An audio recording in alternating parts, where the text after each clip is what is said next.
My sister announced her pregnancy at my child's birthday party and demanded my new nursery since I could afford another. My parents agreed, calling me selfish. So I emptied the room and sold the house. They found the for sale sign when they arrived with her belongings.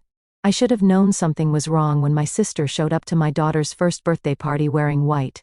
Not just any white, a flowing ethereal dress that looked suspiciously like something you'd wear to announce a pregnancy. I just didn't expect her to actually do it right as I was about to help Lily blow out her candle. My name is Ruby, and I've spent 32 years being the responsible one, the good daughter, the one who always had her act together, while my younger sister Sarah careened from crisis to crisis, leaving our parents to clean up her messes. But that day, watching her steal my baby spotlight with practiced precision, something inside me finally snapped. Everyone, I have amazing news. Sarah's voice cut through the happy birthday song, like a knife through butter. My hands froze on the cake knife, as 20 pairs of eyes shifted from my beautiful daughter in her pink tutu to my beaming sister. I'm pregnant. The collective gasps and squeals were immediate. My mother burst into tears, rushing to embrace Sarah while my father stood there grinning like he'd just won the lottery. I felt Harper, my best friend, squeeze my shoulder in silent support. Mama! Lily's tiny voice brought me back to reality. She sat in her high chair, confused by the sudden shift in attention, her chubby fingers reaching for the rainbow sprinkle cake we'd spent hours perfecting. Just a minute, sweetie, I managed, forcing a smile. Looks like Aunt Sarah has some big news. Oh my God, this is just perfect timing, my mother gushed, still clutching Sarah. Now the cousins will be so close in age. Sarah untangled herself from our mother's embrace and floated toward me, that familiar calculating look in her eyes that always preceded asking for something. Actually, Ruby, I've been thinking, here we go. You know how Chad and I are still trying to figure out our living situation? She gestured vaguely toward her on-again, off-again boyfriend, who was busy stuffing his face with chips in the corner. Well, your house has that beautiful nursery you designed for Lily. I gripped the cake knife tighter. What about it? Well, Lily's getting bigger now, and you have that spare room upstairs that would make such a cute big girl room for her. Sarah's voice took on that wheedling tone I knew too well. Maybe you could let me have the nursery. You can just build another one upstairs. The room went quiet, except for Lily's soft babbling. I could feel Harper tensing beside me, ready to jump in, but I held up a hand to stop her. Let me get this straight, I said, my voice eerily calm. You want me to give you my nursery? The one I spent months designing and decorating for my daughter? Well, yeah, Sarah brightened, mistaking my tone for agreement. It makes perfect sense. You're established. You're doing so well with your job, and I really need the help right now. Chad's between opportunities, and you mean he's unemployed again? Harper muttered under her breath. Ruby, my mother cut in. Your sister needs family support right now. You know how hard pregnancy can be, especially when you're, she paused, glancing at Chad, dealing with various challenges. My father nodded sagely. It would really help your sister out, Ruby, and you've always been so good at handling things. I looked around the room, at my parents' expectant faces, at Chad's disinterested slouch, at Sarah's practiced pout. Then I looked at my daughter, still waiting patiently for her cake, trusting that Mama would make everything right. Something shifted inside me. Years of being the responsible one, the reliable one, the one who always gave in it all crystallized into a diamond-hard resolve. I smiled, a cold smile that didn't reach my eyes. Of course, Sarah, you can bring her things next weekend. Sarah squealed and hugged me, while our parents beamed with approval. Only Harper looked concerned, knowing me well enough to recognize the danger in my tone. Now, I said, turning back to my daughter, let's cut this cake, shall we? As everyone gathered around to sing again, I caught Harper's questioning look. I gave her a slight nod, one that said, watch me. Just watch what happens next. Because what my dear family didn't know was that I'd finally learned something important. Sometimes being the responsible one means taking responsibility for your own happiness. And sometimes that means burning it all down. I helped Lily blow out her candle, already planning how to light a much bigger fire. You're not seriously considering giving her the nursery, are you? Harper set down her coffee mug with enough force to make the cafe table rattle.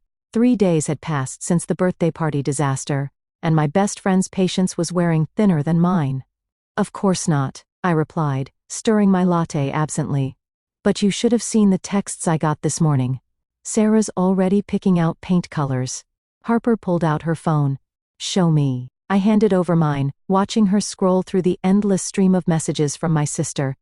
Pictures of cribs, wallpaper samples, and nursery themes flooded the screen, interspersed with comments like, "This is exactly what I want, and we should start moving things out this weekend." Jesus, Harper muttered. She really thinks she's getting your house, doesn't she? A memory flashed through my mind. Sarah, 16, taking my prom dress without asking because she needed it more for her junior formal. Me, standing in my closet, finding the dress returned with wine stains and a torn hem. Remember when she worked for me? I asked, watching a young mother at the next table trying to wrangle her toddler. 3 months at my company, and she nearly cost us our biggest client, because she couldn't be bothered to show up on time. And your parents said you were being too hard on her, Harper finished.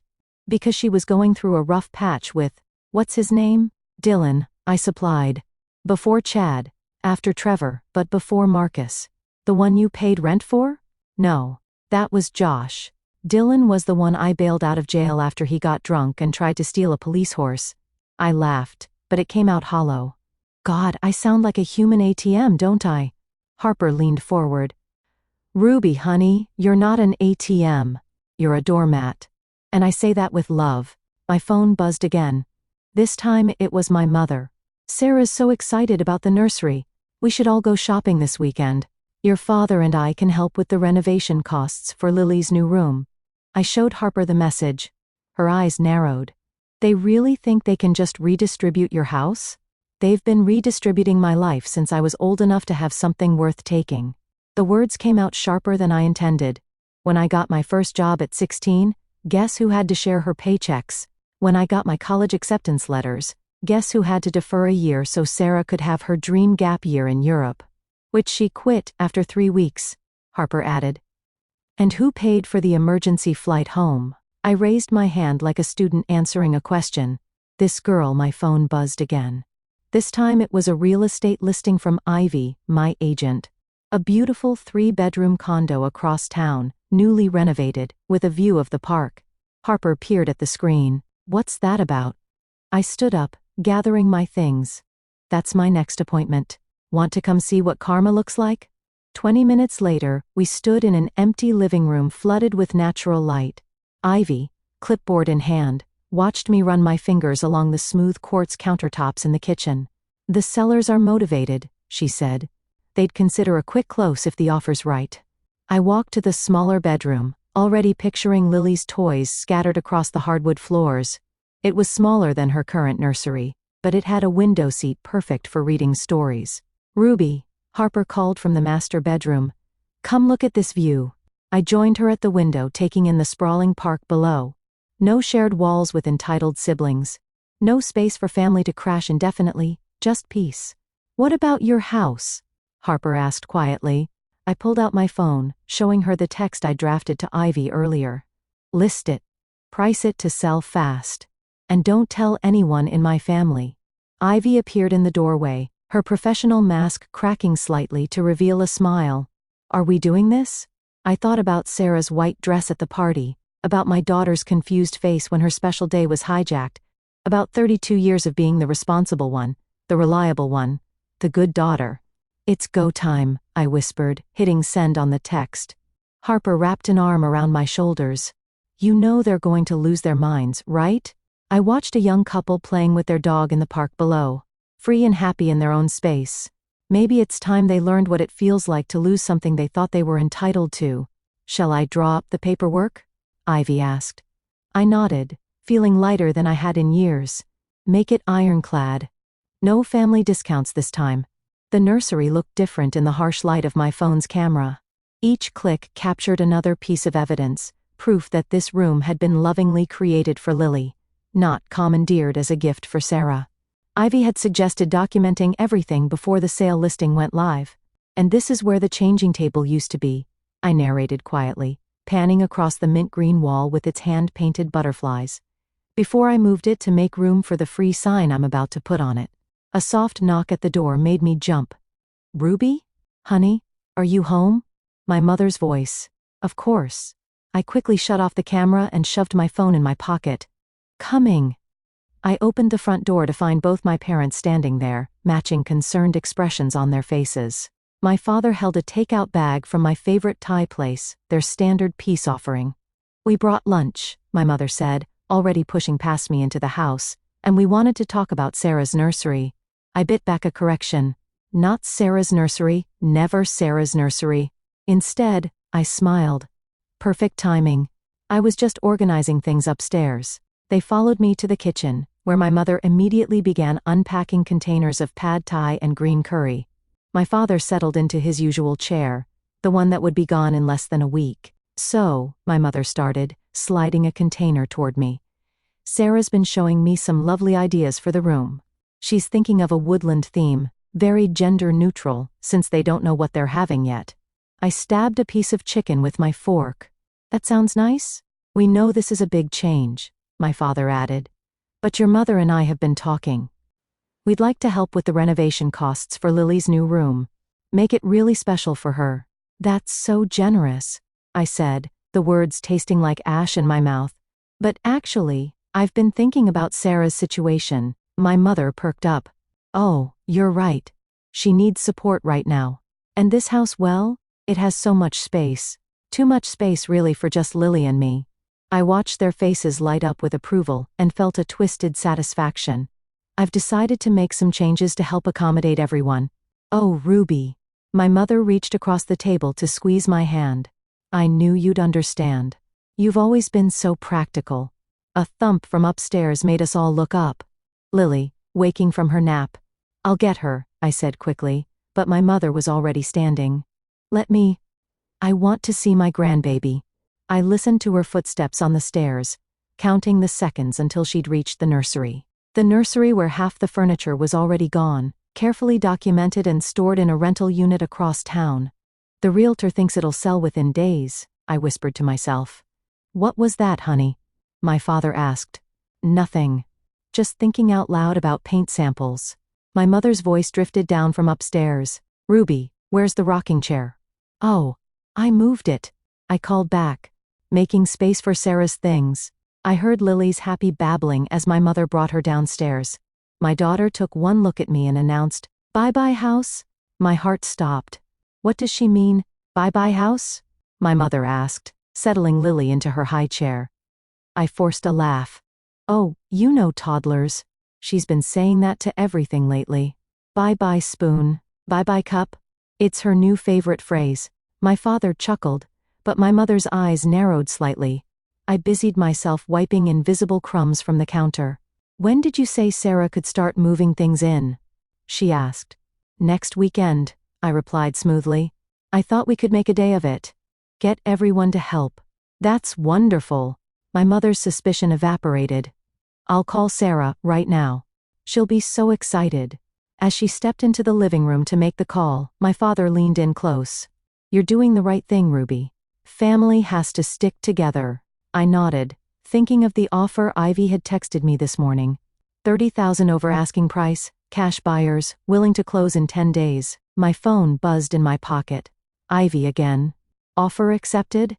I glanced at my parents, my mother gushing into her phone, my father contentedly eating his lunch, both so certain of their right to redistribute my life. Both so sure I would never say no. Take it, I typed back. Lily caught my eye from her high chair and grinned. Bye-bye, house, she said again, waving her little hand. I smiled back, my heart racing with equal parts guilt and liberation. That's right, baby girl, I whispered. Bye-bye, house. And bye-bye to a whole lot more. You're evil, Harper laughed, slapping another Sarah's Things label on an empty box. Pure evil. I love it. We'd spent the afternoon filling boxes with old newspapers, making them look convincingly heavy. Each one was carefully labeled, Sarah's books, Sarah's winter clothes, Sarah's kitchen stuff. The moving company would be here tomorrow to take my actual belongings to the new condo, but these decoy boxes would stay, completing the illusion that I was making space for my sister. The best part? I said, taping up another box. Sarah texted asking if she could store some things here early. I told her there was plenty of room. Does she have any actual things to store? Nope. But she'll show up with Chad's gaming console and 3 trash bags of laundry, just like last time. Harper snorted. How many times has she temporarily moved in with you? 4. I checked my phone. No, 5. I forgot about the time she got kicked out of that yoga instructor's apartment, the one she was dating while still living with Marcus. That's the one. Lily toddled past us, dragging her favorite stuffed elephant. Bye-bye, house, she called out cheerfully. Harper and I froze. Ruby? My mother's voice came from the front door. Ruby, are you home? Quick, I hissed, shoving the empty boxes behind the couch. Act natural. My mother appeared in the doorway, just as Harper sprawled dramatically across the floor, pretending to play with Lily. Oh, look who's here. My mother cooed at Lily, who immediately ran to her grandmother. And Harper too. Are you helping Ruby organize? You know me, Harper replied smoothly. Always happy to help with family stuff. My mother's eyes swept the room, taking in the stack of labeled boxes. Oh good. You're making space for Sarah. She's so excited about moving in. She's already ordered a crib. I felt my eye twitch. She ordered a crib? Yes. It's being delivered next week. I hope that's okay. She used your address since she's staying with Chad right now, and his place is. She wrinkled her nose. Not exactly delivery friendly. Perfect, I said through gritted teeth. Just perfect. Bye-bye, house, Lily announced again. My mother frowned. She's still saying that. Ruby, do you think she's picking up on some anxiety about the changes? Maybe we should have a family meeting to discuss the transition. No, Harper and I said simultaneously. I mean, I recovered quickly. There's no need. Everything's under control. We're all very excited about Sarah moving in. Right, Harper? Harper's smile could have cracked glass. So excited. Well, I just stopped by to drop off these paint samples Sarah picked out. My mother placed a fan of color swatches on the coffee table. She's thinking mint green might be too basic. She was thinking more of a royal purple. I thought about the mint green walls I'd spent weeks perfecting. The ones currently being photographed for the listing. How unique. Bye-bye, house, Lily said again, pointing at the window where, thankfully, the for sale sign hadn't been installed yet. My mother gathered her purse. I should go. Your father's making dinner tonight. But Sarah might stop by later to measure the windows for curtains. After she left, Harper and I collapsed onto the couch. That was close, she breathed. But Ruby, you have to do something about Lily's new catchphrase before she blows your cover. I know. I picked up my daughter, who immediately started playing with my hair. But she's not wrong. We are saying bye-bye to the house, and to the family's endless expectations. My phone buzzed, a text from Ivy. Sign installation tomorrow morning, 8 a.m. sharp. You ready for this? Harper asked softly. Once that sign goes up, there's no going back. I looked around at the stage boxes, the paint samples, the space that had never really been mine, because my family had always felt entitled to it. Then I looked at my daughter, innocent and happy, unaware that her mother was about to burn every bridge we'd ever crossed. You know what the worst part is? I said, bouncing Lily on my knee. They're so convinced I'll never say no that they're not even bothering to ask permission anymore. They're just taking. Not for much longer, Harper reminded me. My phone buzzed again. Sarah, this time, found the perfect chandelier for my nursery.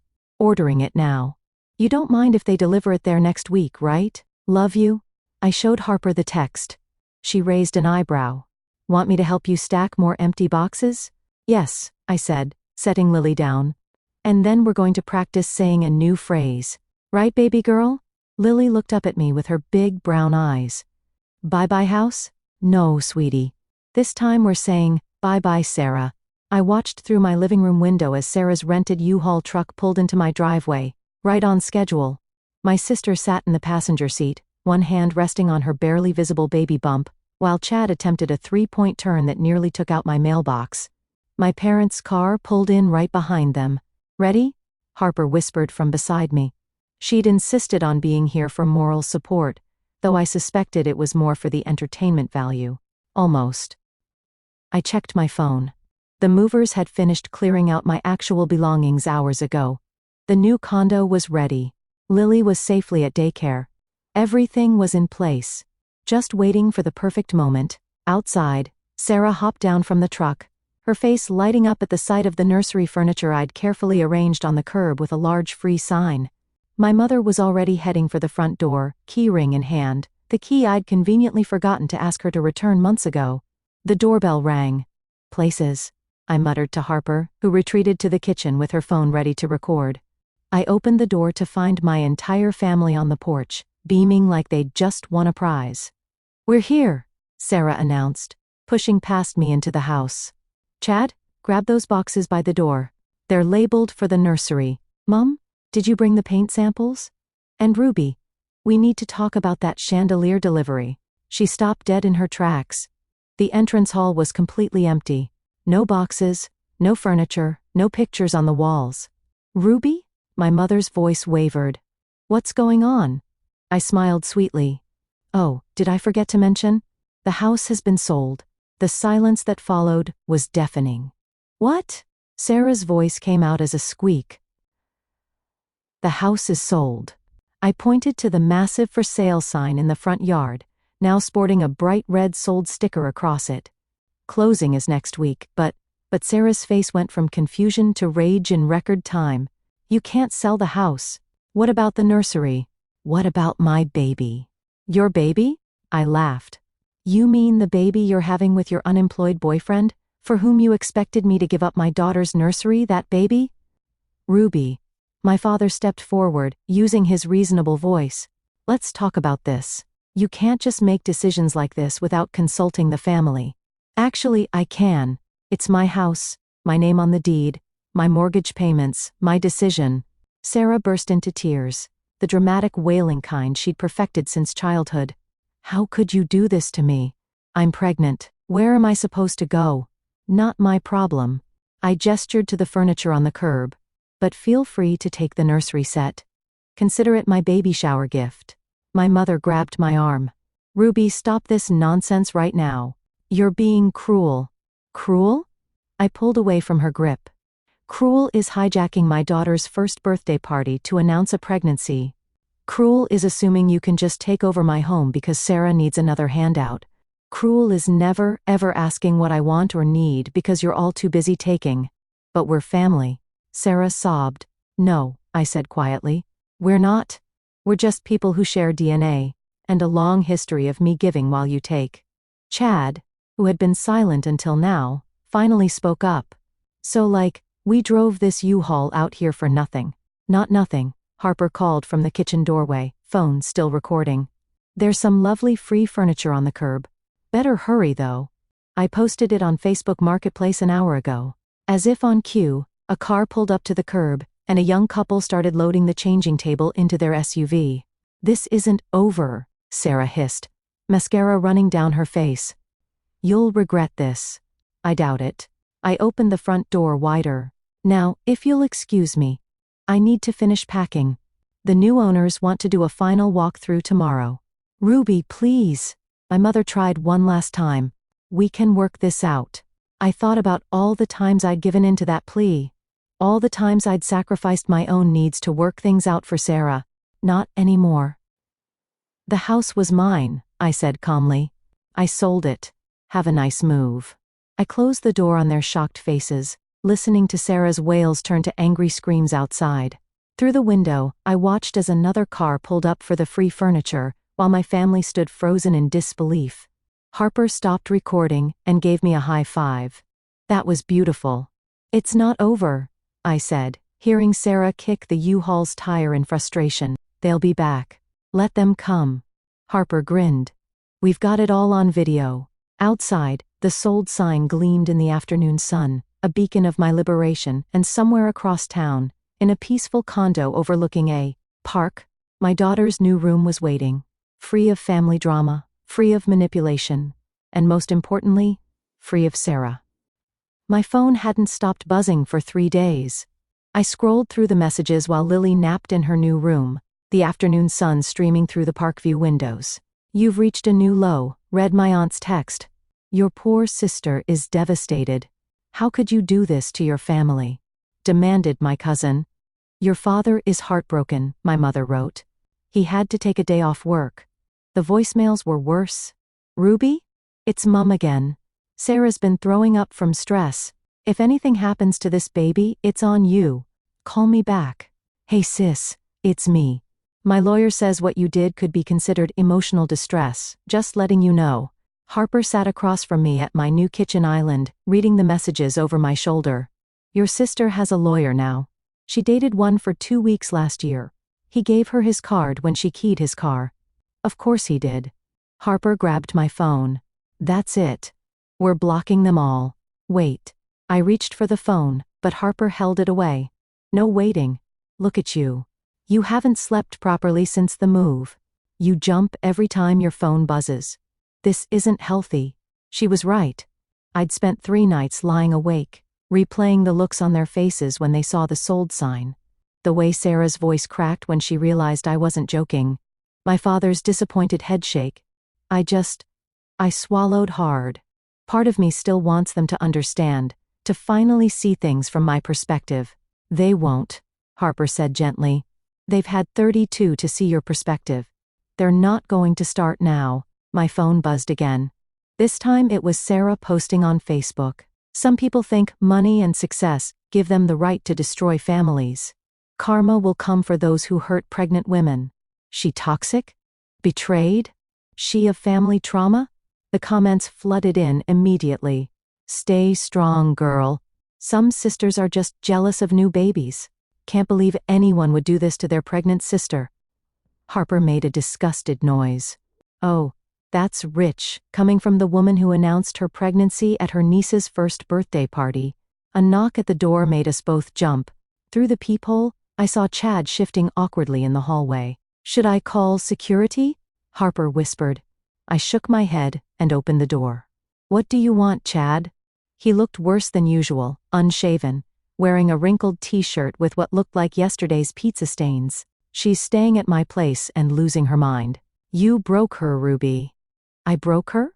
I laughed incredulously. She tried to take my house. Look, I get it wasn't cool how she asked, but asked? I cut him off. She didn't ask.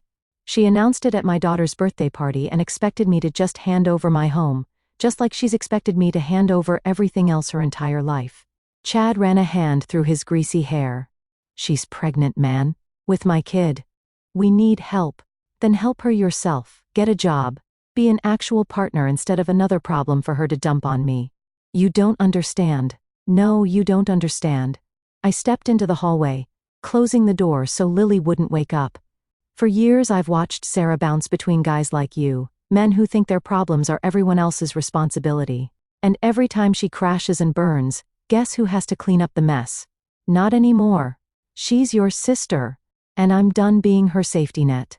I pulled out my phone, showing him Sarah's Facebook post. Tell her if she wants to talk about karma, she should remember every rent check I covered, every crisis I solved, every time I put her first.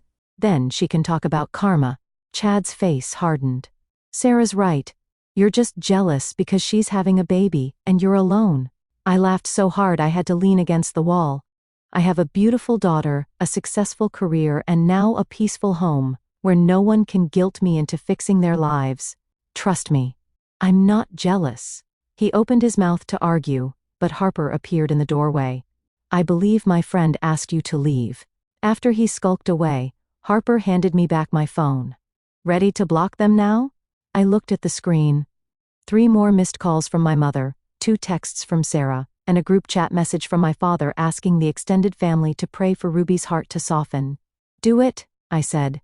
Block them all. As Harper systematically blocked every family contact, I felt a weight lift from my shoulders. Through the window, I could see the park where I'd take Lily to play later.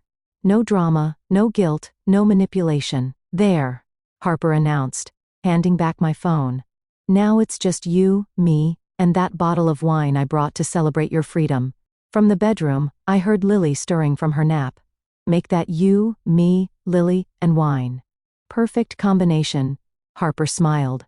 The only family you need. I can't believe I let you talk me into this, I muttered to Harper, as we sat in the neutral territory of her apartment, waiting for Sarah to arrive. 2 weeks had passed since the moving day showdown, and my sister had finally agreed to meet, but only with Harper mediating. She needs to hear it, Harper said, arranging coffee cups on the table. And you need to say it. All of it. The doorbell rang exactly on time. A first for Sarah, who'd never been punctual in her life. When Harper opened the door, my sister walked in, looking like she'd dressed for a funeral. Black maternity dress, dark circles under her eyes, one hand protectively over her barely showing stomach. Ruby. Her voice was cold. Sarah. Mine was colder. Harper gestured to the couch. Let's all sit down. Coffee? Tea? I can't have caffeine. Sarah sniffed. Because of the baby. Not that some people care about that. Water it is, Harper said cheerfully, though I caught her eye roll. We sat in awkward silence until Harper cleared her throat. Sarah, you wanted to talk, so talk. Sarah's lower lip trembled. I just want to understand how you could be so evil. Taking away my baby's future home? Your baby's future home? I interrupted. You mean, my house? The one I bought? The one I've been paying for? We're family. Sarah's voice rose. Family helps each other, like you helped me when Lily was born? I leaned forward. Oh wait, you didn't. You were too busy backpacking through Thailand with, what's his name? That's not fair. I was finding myself. While I was changing diapers and working 60-hour weeks, alone. Sarah's face crumpled. I'm trying to do better now. I want to be a good mom, like you. I thought you'd help me. By giving you my house, by sharing, by being a sister. Tears spilled down her cheeks. But you're just selfish and bitter and selfish. I stood up so fast my coffee cup rattled. Let's talk about selfish, Sarah. Let's talk about the time you maxed out my credit card buying festival tickets. Or when you borrowed my car and got 3 parking tickets you never paid. Or, how about when you got fired from the job I got you because you were too hungover to show up? I was going through things. You're always going through things. And I'm always expected to fix them. I was shouting now. Years of suppressed rage finally breaking free. Do you know what it's like to be the responsible one? To watch your sister wreck everything she touches while everyone expects you to clean up the mess. That's not when was the last time you asked about my life, about Lily. When was the last time you showed up for anyone but yourself? Sarah stood too, mascara running down her face. You think you're so perfect, Miss Independent with her perfect job and perfect house and perfect life? Well, guess what? Some of us struggle. Some of us need help. Help is one thing. Entitlement is another. I took a deep breath. I finally realized something, Sarah. None of you ever loved me unconditionally. You only loved what I could give. The room went silent, except for Sarah's ragged breathing. That's not true, she whispered. No? Then name one time, just one, when you put my needs before yours. Sarah opened her mouth, then closed it. Her hand drifted to her stomach again, a gesture that once would have made me cave, would have sent me rushing to fix everything. Not anymore. I have something now that I own completely, I said quietly. Peace. And I won't let you take that too. So, that's it? Sarah's voice cracked. You're just done with me? With all of us? I'm done being the family ATM. I'm done being the responsible one who has to sacrifice everything. I'm done watching you take and take and take. Harper, who'd been silent throughout our exchange, finally spoke. Sarah, I think it's time for you to go. My sister gathered her purse with shaking hands. At the door she turned back. You'll regret this. When my baby's born, and you're not in their life, no. I cut her off. You'll regret this. When your baby's born, and you finally understand what it means to be responsible for someone else's happiness. When you realize that burning bridges has consequences. She stared at me for a long moment, then left without another word. Through the window, I watched her walk to her car alone. Probably for the first time in her life, Harper touched my shoulder. You okay? I wiped away tears I hadn't realized were falling. No. But I will be. Want to go get Lily from daycare and take her to the park? I nodded, thinking of my daughter's innocent smile, her unconditional love. Yeah. Let's go home. Because that's what I had now. Not just a house but a real home. One built on my terms, free from the weight of toxic family obligations. Hiya, Mama! Lily squealed as I pushed her on the park swing. The autumn breeze carried the sound of her laughter across the playground, mixing with the rustle of falling leaves. My phone buzzed in my pocket, Probably another blocked message from my family. They'd taken to creating new accounts just to tell me how cruel I was. I'd gotten good at blocking those too. Ruby? A familiar voice made me turn. Sarah stood at the edge of the playground, her pregnancy now clearly visible under a loose sweater. She looked different, tired, but somehow more real than I'd ever seen her. I slowed Lily's swing. "What are you doing here?" "I live nearby now, actually." She gestured to a small apartment building across from the park. "Chad and I broke up. I got a job at the coffee shop downstairs." That explained why she looked different. She was wearing a barista's apron instead of her usual designer clothes. "You're working?" I couldn't keep the surprise from my voice. "Yeah." She smiled weakly. "Turns out, when you can't rely on someone else to fix everything, you have to fix it yourself." Lily pointed at Sarah's belly. "Baby?" "That's right, sweetie," Sarah said softly. "Your cousin's in there." I helped Lily out of the swing. "Why are you here, Sarah?" "I had my first ultrasound yesterday." She pulled a grainy black and white photo from her apron pocket. "It's a girl." And it made me think. About Mum. About how she always played us against each other. About how I let her do it. Because it was easier than growing up. I sat on the empty swing, pushing myself slightly with one foot while Lily played in the sand nearby. "Did Mum send you?" "No.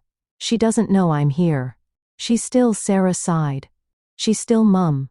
But I'm trying not to be me." "What does that mean?" "It means I'm sorry." The words came out in a rush. Not just for the house thing. For everything. For being the hurricane that blew through your life expecting you to rebuild everything I destroyed. I studied her face, looking for the manipulation I'd grown so used to seeing. Instead, I found something new. Accountability. "The thing is," she continued, "when Chad left and Mum started talking about me moving back home, I realized I was about to do to my daughter what Mom did to us. Make her part of this cycle of dependency, of never growing up. So you got a job instead, and an apartment. It's tiny, and the elevator doesn't work, and I have to make coffee for rude people at 6 a.m. But she straightened her apron. "It's mine. I did it myself." Lily ran over with a handful of sand, proudly showing it to both of us before letting it slip through her fingers. "I'm not asking for anything," Sarah said quickly. I want my daughter to know her cousin, to know what strength looks like. Because that's what you are, Ruby. Strong. Not cruel like Mom says. Strong." I watched Lily playing, thinking about all the times I'd wished for this, for Sarah to finally see me, really see me. "There's a coffee shop near my condo too," I said finally. "Are they treating you better at yours?" Sarah laughed. A real laugh, not her usual practiced giggle.